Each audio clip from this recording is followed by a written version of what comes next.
All right, so moving on to the next segment. I'll be sharing my best NFL hires and worst NFL hires at the head coaching position in the last decade in the National Football League. So I'll start off with the best NFL hires that have transpired in the National Football League. I'll start off with the Kansas City Chiefs hiring Andy Reid. Now let's go back in time from a decade from now, or back in 2013. The Kansas City Chiefs hired Andy Reid as their new head coach to be the next head coach for the Kansas City Chiefs after they finished the 2012 season, finishing the season with 2 wins and 14 losses. And Andy Reid was just fired by the Philadelphia Eagles after being there with the franchise for 14 seasons. Andy Reid is one of the greatest coaches in NFL history. In my eyes, his resume speaks for itself, and he has every reason. He is one of the biggest reasons why the Kansas City Chiefs are one of the best teams that the National Football League has seen over the last decade. The reason why we are living in the KC dynasty. Andy Reid has done it all with the Kansas City Chiefs. He's helped the Kansas City Chiefs win 8 straight AFC West titles. He's helped the Kansas City Chiefs go to 6 straight AFC championships. He's won 4 AFC titles, and he's won 3 Super Bowls with the Kansas City Chiefs. What else does the man have to prove that he's an all-time great? What he's doing with the Kansas City Chiefs has been remarkable in building that dynasty and helping Patrick Mahomes become one of the greatest quarterbacks in NFL history. Andy Reid was definitely the best hire in the last decade in the National Football League. Then moving on to the next team, the next best hire was the Los Angeles Rams hiring Sean McVay. Now, the Rams hired Sean McVay back in 2017, and I do believe that was one of the best moves in franchise history for the Los Angeles Rams to hire Sean McVay back in 2017. You look at the time frame when Sean McVay came to town, when he was hired by the Rams. They hired Sean McVay in 2017. And I think going back and looking at thinking about this, when they fired Jeff Fisher in 2017, I believe he was recording a Hard Knock, because the Rams were on Hard Knocks at the time. But I remember there was a clip of Hard Knocks where he was in a team meeting and he addressed the team saying he was fired. He was completely shocked. I had no idea what was going on, but it was the best move, one of the best moves that the Rams ever made by firing Jeff Fisher and bringing in Sean McVay. Sean McVay is one of the smartest offensive play callers in the NFL today. He gets the nickname Boy Genius for a reason. He's created a winning culture for the Rams since he's been a part of the organization. He has 70 wins, 45 losses with the Los Angeles Rams. He has 1 losing season since he's been with the Los Angeles Rams, being a part of the franchise since 2017. He has won 2 NFC championships, helped the Rams make 2 Super Bowl appearances, and is a Super Bowl champion. What he's done with the Rams has been remarkable, phenomenal, always kept them in the float as being a true contender in the NFC. Sean McVay was an incredible hire by the Los Angeles Rams. And then the last best hire of the decade would be the Eagles hiring Doug Peterson. Now, I still to this day do not understand why the Philadelphia Eagles fired Doug Peterson. And I understand in his last season he had with the Philadelphia Eagles, he had 4 wins, 11 losses, and 1 tie. But Doug Peterson has been the best head coach for the Philadelphia Eagles, the best head coach that the Philadelphia Eagles has had since they fired Andy Reid back in 2012. And if I'm telling lies, tell me, because they've had Chip Kelly as a head coach. Nick Sirianni is not as good as Doug Peterson at the head coaching helm. And I still believe that Doug Peterson should be still there with the Philadelphia Eagles to this day. He helped the Philadelphia Eagles win their first and only Super Bowl championship back in 2018. And he did it, the way how he did it showed how good of a head coach he truly is. He did it with a backup in Nick Foles and beat Tom Brady in the Super Bowl with your backup in Nick Foles. And he did this after the MVP candidate back in 2017, Carson Wentz, went down late in the season with a torn ACL. He went on to win not 1, not 2, but 3 had 3 playoff victories with the backup quarterback and Nick Foles for the 2017-18 NFL playoffs. And Doug Peterson's time he had with the Philadelphia Eagles, he had 3 winning seasons, 2 NFC East titles, and he was an NFC champion and a Super Bowl champion. Still to this day, I still believe that Doug Peterson is a better coach than Nick Sirianni. He was much better at the head coaching position than Chip Kelly was with the Eagles.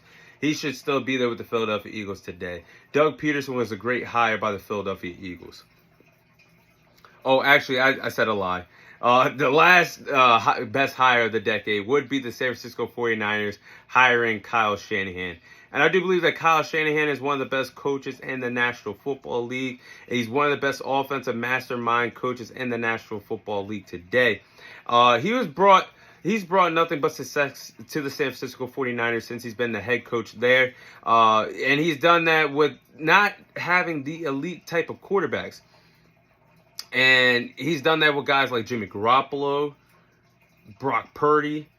These guys are, I'll say Brock Purdy is a talented guy, but Jimmy Garoppolo has always been an average guy, a system quarterback that really doesn't really do much. But can you imagine if Kyle Shanahan really had an elite guy like Mahomes, Joe Burrow, Lamar Jackson a part of his system? This guy, he would probably be sitting here with 2 Super Bowls. But the fact that he's done this with quarterbacks that he's elevated over his time being with the San Francisco 49ers has been remarkable and phenomenal to me. Doing that with an average guy in Jimmy Garoppolo in the 7th round, Mr. Irrelevant pick in Brock Purdy. And he's always had the San Francisco 49ers in the mix to win a championship year in and year out in San Francisco. He's been to a total of 4 NFC championships. He's been to 2 Super Bowls with the franchise. Now he just needs to put it all together, wrap up the gift, and put the ribbon on top of the gift. He just needs to win it all.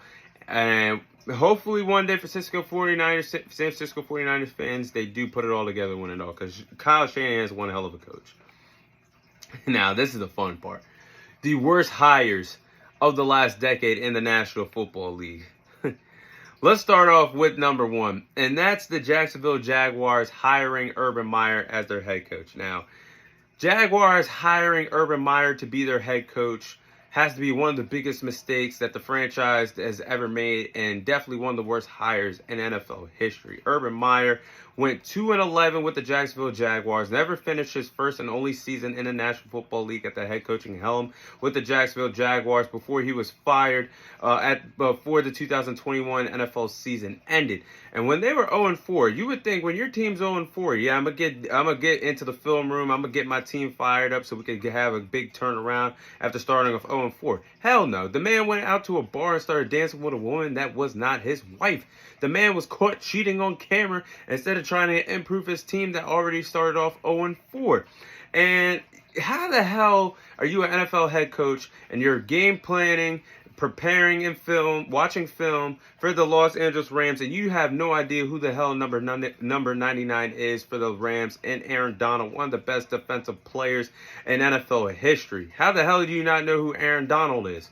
And the fact that he told Vic Fangio, former head coach for the Denver Broncos, the fact that you told him on the sidelines that it feels like you're playing and game planning for Alabama every week in the NFL, that was a damn problem from the get-go.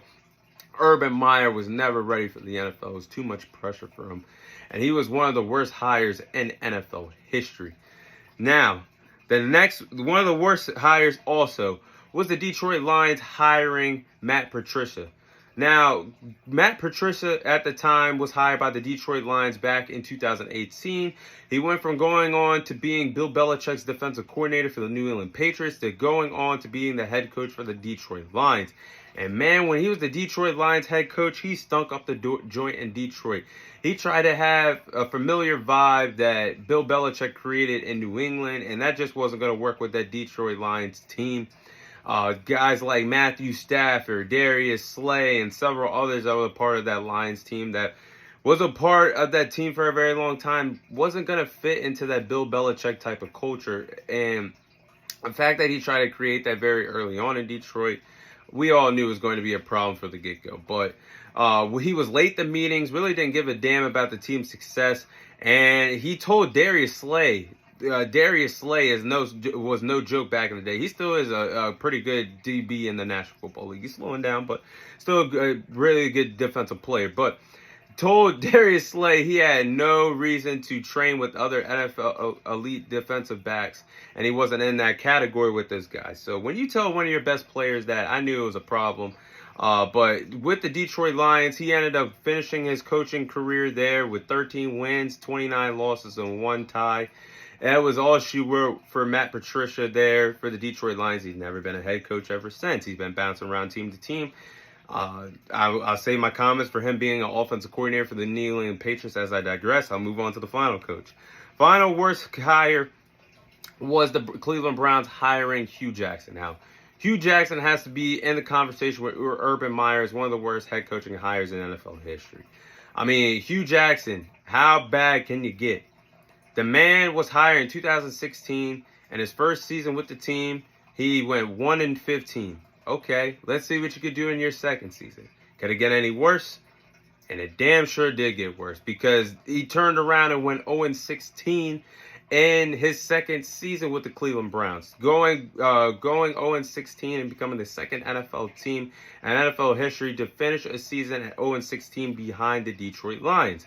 So those back-to-back seasons with Hugh Jackson, Cleveland Browns fans were truly going through it, because Hugh Jackson accumulated a total of 3 wins, 36 losses, and 1 tie with the Cleveland Browns before finally being fired in 2018. But with that being said, those are my best NFL hires and and the worst NFL hires of the decade in the National Football League.